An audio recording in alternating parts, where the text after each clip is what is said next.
আসসালামু আলাইকুম। আপনাদের অনেকের একটা অভিযোগ, অনেকেই ড্রাইভিং শিখেন, শেখার পরে আবার আসেন হাত ক্লিয়ার করার জন্য।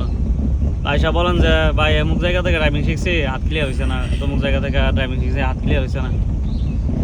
তো আসলে যারা ড্রাইভিং শিখায় দোষটা তার আর না, আপনারা যারা শিখেন না আপনারা দোষ। কারণ আপনারা গিয়ে বিচারেন 7,000 টাকা 8,000 টাকা দিয়ে ড্রাইভিং শিখতেন। তো একজন মানুষ 7,000 টাকা 8,000 টাকা দিয়ে আপনারা কীভাবে ভালোভাবে ড্রাইভিং শেখাবো? আপনি চান টাকা বাঁচাইতেন, আপনি শিখতেন চান না।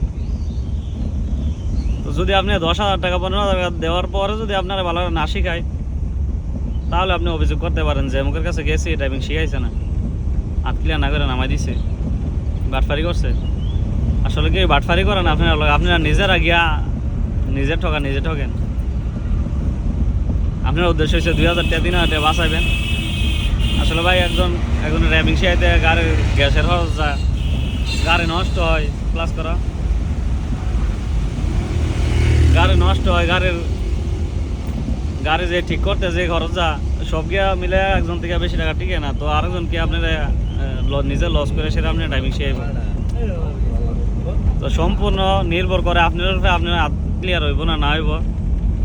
পারলে উচিত থেকে 2,000 টাকা বেশি দেওয়া যাবেন, আপনারা বিচারেন কম। তো আপনারা নিজেরাই নিজের ধরা দেন, শুধু দিকে দোষ দিবেন না।